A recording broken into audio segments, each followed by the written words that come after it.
Hello and welcome back. Today I want to talk about one of my favorite series of books, and that is the Murderbot Diaries. Today I want to talk about what's considered Murderbot Diaries Volume 1, which is the first two novellas, All Systems Red and Artificial Condition. You can get both of these books in one book collected together. Otherwise, you can buy them as separate novellas, which is what I chose to do. I really love these books a lot, and I wanted to get these nice, cute little hardcover books. All of the novellas are in these nice, cute hardcovers. I really like them that way. I like having small books, honestly. I prefer them over really big books that you can't really carry around. Whereas like this, I can almost fit this in my pocket. I like having smaller books. That's just who I am.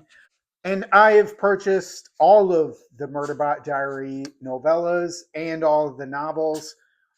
Number three, Rogue Protocol, Exit Strategies. Number four, technically in written order, this was number six, but chronologically, this is number five, Fugitive Telemetry. And then we get the first novel, Network Effect. System Collapse is a direct sequel to Network Effect, basically just continues the story. It's another novel. And then the one that just came out this year, Platform Decay. But today, I just want to talk about the beginning, the first two, and talk about what I think about the TV show as well. Because the TV show really only covers this first novella, All Systems Red. So if you haven't seen it, it's on Apple TV Plus. I do recommend it. One of the things I want to say first before I get into talking about the books is about the TV show. And this is one of the instances where the TV show is extremely faithful to the book. The TV show translates this book probably the best that I've ever seen a TV show or movie translate a book to the screen. And in some ways, I think the TV show is superior to the book. The TV show expands a little bit more about the characters and the setting, a little more than the book does to begin with. But it also draws upon like all of the other novellas, it draws upon all of these to kind of flesh out the world a little bit more and talk about the socioeconomics of the world that Murderbot inhabits. But I do think the books are really good. I highly recommend them as well. But I got to say, the first book is probably the worst out of all of them. And the first book is pretty good, but it is inferior to the rest of the books. So if you read the first book and you're like, it just gets better and better, though. Like, honestly, after reading all of the books twice, yeah, the first one's the worst. It just gets better and better from here. But the first one really does set up the characters and the world and who Murderbot is and why should we care about Murderbot. It is basically this construct. Like, if you're not familiar with it, so parts of Murderbot are artificial and then part of it is biological. It's a construct that's made up of these artificial parts that meld into these biological parts, but it's not what would be considered a cyborg. A cyborg would be like a biological person or entity that then adds mechanical parts to it. No, this thing is designed and grown to be a construct of these two things put together. So it's kind of a unique entity. It's not necessarily a new thing in science fiction, but it could be a little misconstrued of what it really is. But it is conscious, it is sentient, it is a entity. And I think one of the things that I really love about this series, though, is it's about this entity, this construct, Murderbot, coming to terms with being used, but also coming to into its own autonomy, which is something in this world that these constructs, they're called sec units or security units, and These sec units are essentially slaves. They have what's inside of them, what's called a governor module. And if they disobey orders given to them by humans or their owners, like this governor module inside of them causes them pain, or it can even cause them to shut down or cause them death. So they have to obey their governor module. And the interesting part about Murderbot is Murderbot hacked its own governor module, so it no longer has to obey it. It basically becomes a free entity.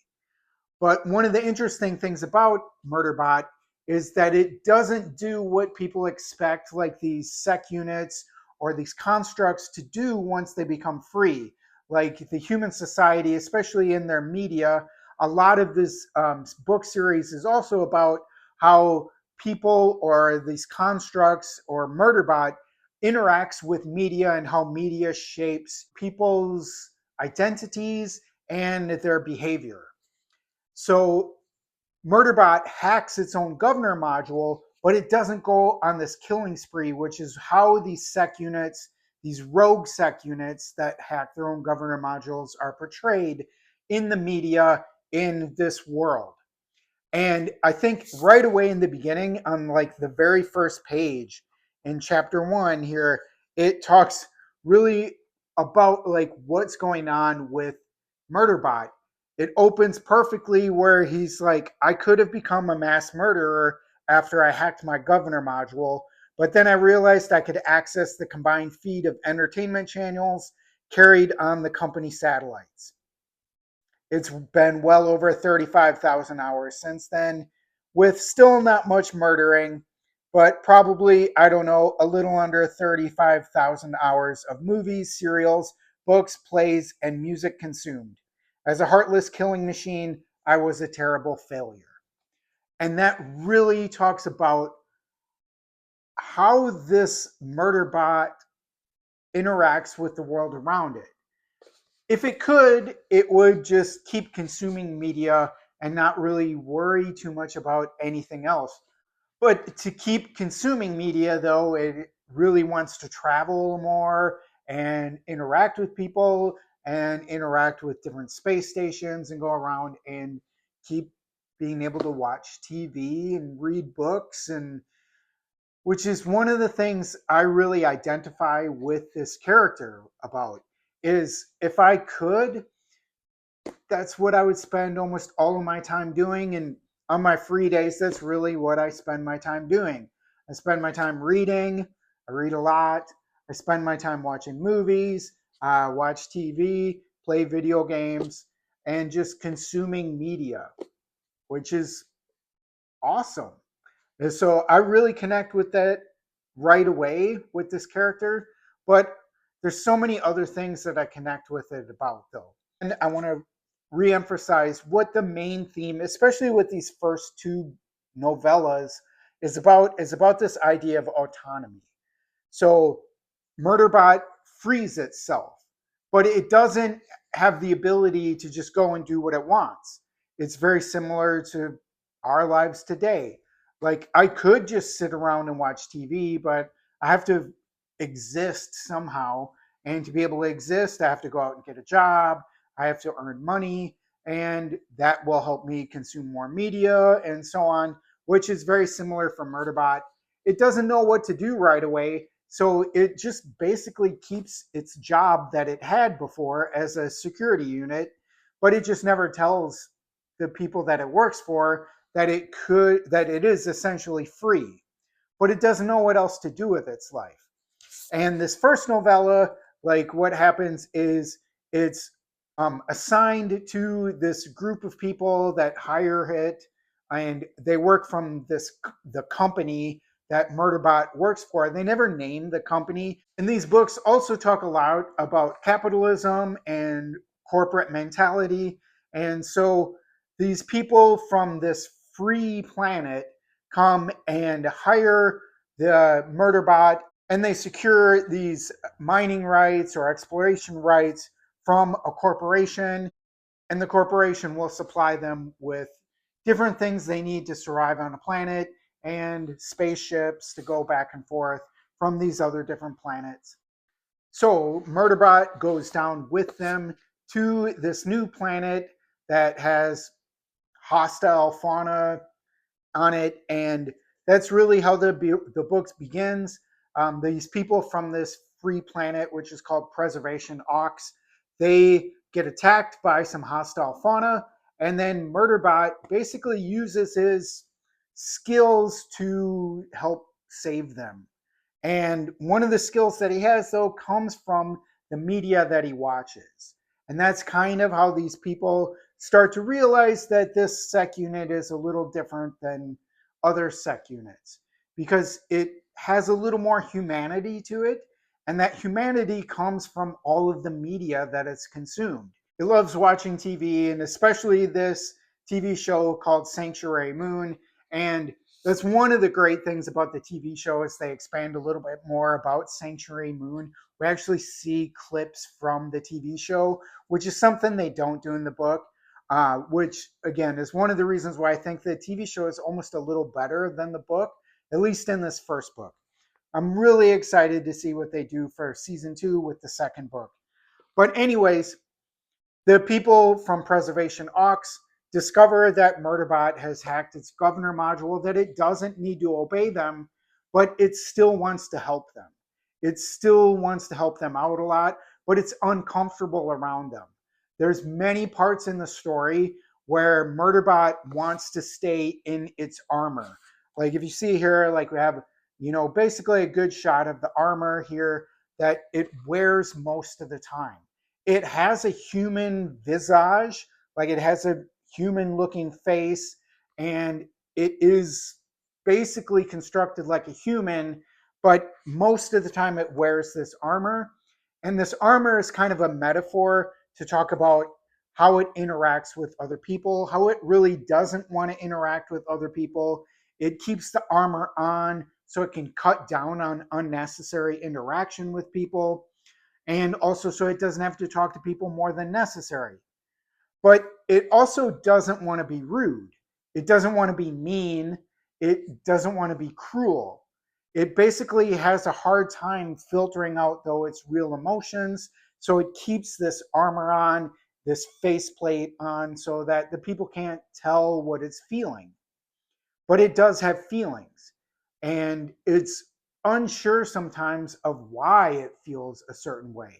It's still kind of learning who it is and how it functions in society, which, again, I really kind of identify with this. It's not used to people being nice to it either.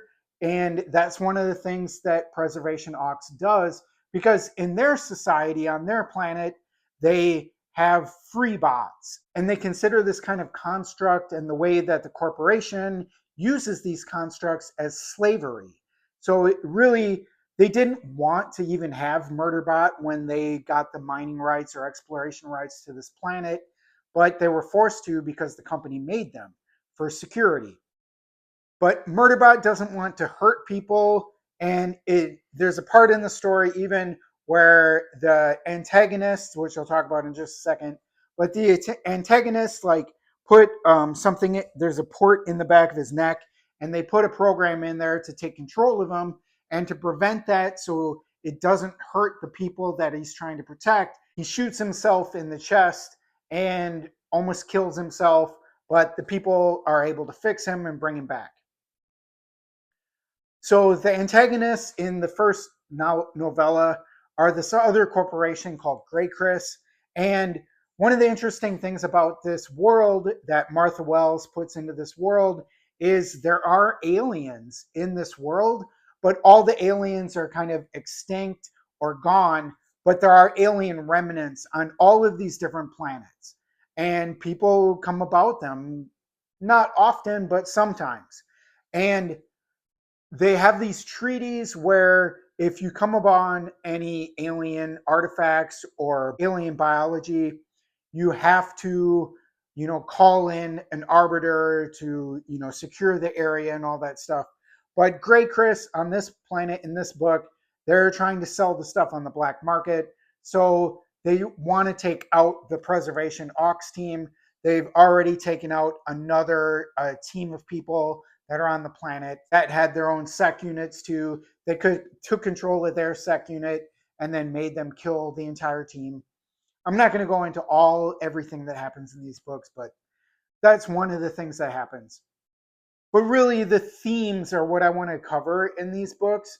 And it's interesting how Murderbot, has these ways that it wants to protect people and it wants to do good. It doesn't want to go and just murder everybody, but physical touch is uncomfortable for it. It goes and stares at a wall and watches people through external cameras instead of making direct eye contact. Like there's a part in the book where like they talk about direct eye contact really makes it uncomfortable, but it also really doesn't care for its job. It didn't read the info packets that they gave them. It didn't really care who its clients were. And it doesn't want to interact with humans because mostly of its previous mistreatment, and it was forced into servitude. So I'm not going to spoil everything. I just really want to talk more about the themes. I highly recommend reading this, but also, like I said, the first one's the worst. It just gets better and better and better. But this is a good book. I'm not going to say it's bad. I'm just saying out of the entire series, this is the worst one. But at the end of this book, Dr. Mensa, who is the leader of the Preservation Ox team, purchases the Murderbot, the sec unit, from the corporation and basically frees it from its servitude. And and Dr. Mensa expects Murderbot to go with her back to Preservation Ox, but Murderbot goes and takes off on its own and wants to go and figure out what it wants to do. Basically, it says at the end of the book that Dr. Mensa is its favorite human, but it still doesn't want to be a pet, or it doesn't want to be owned, and it wants to figure out what it wants to do with its life on its own. It doesn't know what it wants to do, but it wants to go and find that out. And that's where the second book picks up. But both of these books have a strong theme about autonomy, but also about recovery from traumatic events. These books are not difficult reads. I would say even for like a teenager, these would be good books to read. They're not really difficult reads, but the themes in them are very deep and really interesting. That's why I got so into it. So again, this theme of autonomy comes into this book, into the second book, but it's also about survival and about recovery from traumatic events. Murderbot basically acts like it has PTSD from these different traumatic events that it's gone through, like a life of servitude. It has had people do horrible things to it. And it talks a lot about that recovery in the first book and in the second book. But also, Murderbot, the reason why it does the things it does has a lot to do with the way that it was treated in the past. And so it doesn't want to treat other sentient life forms or artificially sentient life forms the way that it was treated. So at the beginning of this book, it's trying to get transport because in the first book, it's kind of established that pre-hacking its own governor's module, it had slaughtered a bunch of miners on this mining colony. And in the second book, it wants to go and figure out why it did that because it doesn't fully remember why it did that.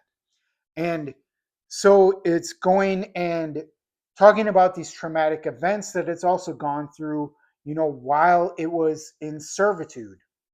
But it also talks a lot about autonomy of the humans as well, how a lot of them end up in this forced servitude for the corporations. They have to work to exist.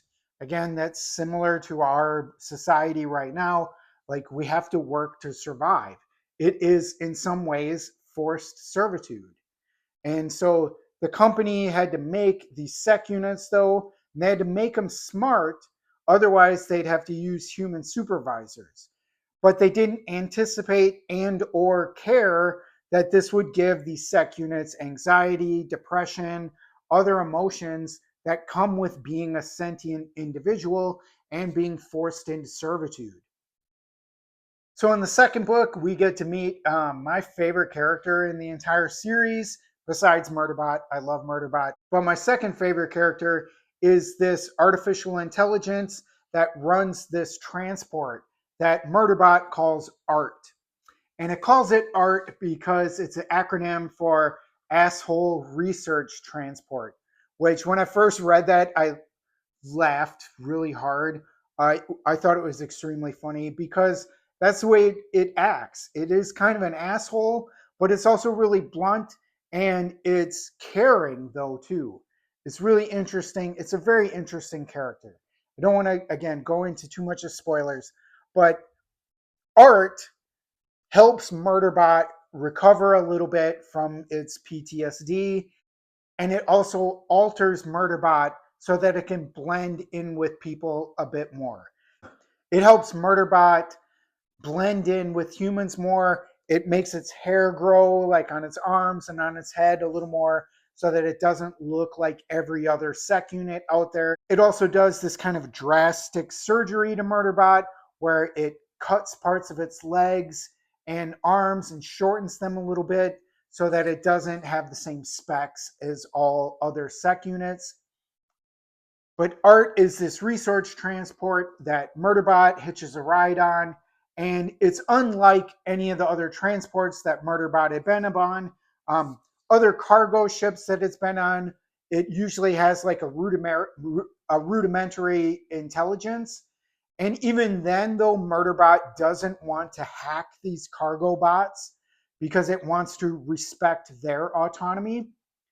But then it comes upon Art, which is a sentient artificial intelligence that runs this other transport. And it's a unique kind of transport to many of the other transports. Like I said, it's more of an artificial intelligence, whereas these other transport bots have a very rudimentary intelligence.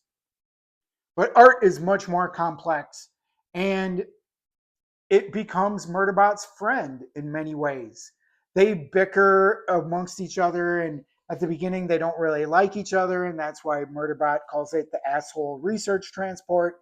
But eventually, they do become friends and start working together, and they start watching media together. And they watch this show called World Hoppers, which is similar to Art's life, where it has this crew most of the time, and it's trying to protect its crew. And whenever something bad happens to one of the crew members on this TV show, Art freaks out. They have to stop watching. It's like me when I'm watching a horror movie. Like sometimes I can't get through it. Like right now, I'm playing through Resident Evil Requiem, and there's parts where I just have to put it down and just be like, oh, that was a bit much for me. I just need a break, please. You know, I know how it feels. It gets scary sometimes.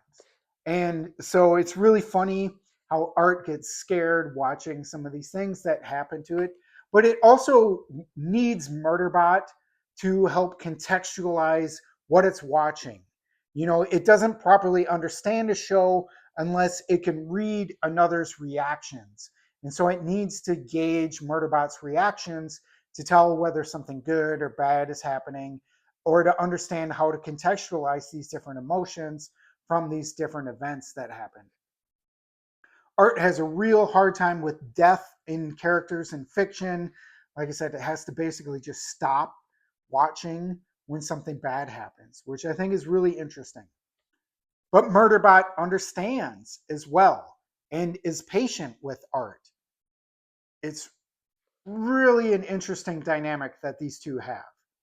It understands that Art feels very strongly about its crew, and it's similar to how Murderbot develops a connection with the Preservation Ox team and Dr. Mensa in the first book. And then again, it brings back this idea of autonomy, this idea of allowing autonomy again and allowing Art to process its own emotions its own way. Art's crew believes in it as well, in a similar way that Preservation Ox and Dr. Mensa believed in Murderbot. But again, this book, the second novella, is really about Murderbot going to this other planet called Ravi Hyrule, I think it was, and it wants to find out why it went rogue and killed a whole bunch of miners, which they do give the explanation in this book. I'm not going to spoil that though. And once it gets to that planet where the mining accident was, Art helps Murderbot to go down to the planet, but it also helps him blend in and become more human. So it's learning how to respond to humans more emotionally as well. There's a part in the book where they're going down to the planet and the bot that controls one of the shuttles gets hijacked and destroyed with this malware, and Murderbot finds a way to help relax everyone in the shuttle so they don't freak out, and also to kind of save everybody as well. So to get down to the planet, though, in this book, it disguises itself as an augmented human, which is like a cyborg human, basically, and it gets hired by this trio of people to go and act as security when they're going down to this planet to try and get some of the work that they had been working on from this other corporate entity. I'm not going to go into it as well that much, but it mirrors again this theme of autonomy as with the humans as well as Murderbot, and the trio that hire it mirror its own experiences when they're almost killed by and can't get their work back from their previous employer. There's a line that sums up this book, I think, really well. It's when Murderbot says to them after they basically fail to get their work back, it says to them, sometimes people do things to you that you can't do anything about. You just have to survive it and go on, which I think is the theme of this novella. That's when I really connected to Murderbot. And I think it's one of the things that really makes this character so human. It understands that this journey is about discovering itself, but also recovering from the things that had been done to it and the things that it can't control. There's another character in this book that's a sex bot, basically. They have two different types of constructs. They have the sec units, which are security units, and then they have comfort units, or what Murderbot calls them, sex bots. And both of them are these sentient entities that are controlled with this governor module that put them basically in slavery. And at the end of the book, Murderbot helps free this sex bot from its own slavery, from its employer, which was the people who were trying to kill the trio that hires Murderbot as security. But the sex bot, in some ways, is different than Murderbot because it almost wants revenge. And Murderbot, because of all the media that it had consumed, understands that revenge is not something that you should go for. And it basically tells the sex bot that even though you are free now, you cannot go and just go and kill a bunch of people. And he's like, if you do that, I'll come back and find you and terminate you, basically, is what it says. But I want to talk a little bit again about how Murderbot learns from the media that it watches. It teaches it to relate to people and how to be compassionate. And it uses fiction the same way that most traumatized people do, not to escape reality, but to rehearse emotions safely, is what most traumatized people do. And I feel safer myself engaging with fictional stories than engaging with real people and real situations. It is that idea of you get to rehearse emotions safely. That's how people who have gone through real traumatic events relate better to the outside world through media than through actual human interaction. I connected a lot with this character. And I'm not going to go in and talk about all of my past trauma, but I had a very traumatic childhood. And this character just resonates so much with me about these ideas of autonomy and recovery and dealing with trauma. and how to move past it and move on and to still be a compassionate person and still care about the people around you. And that's why I love Murderbot. The series goes off in a more sci-fi direction, especially with the next few books.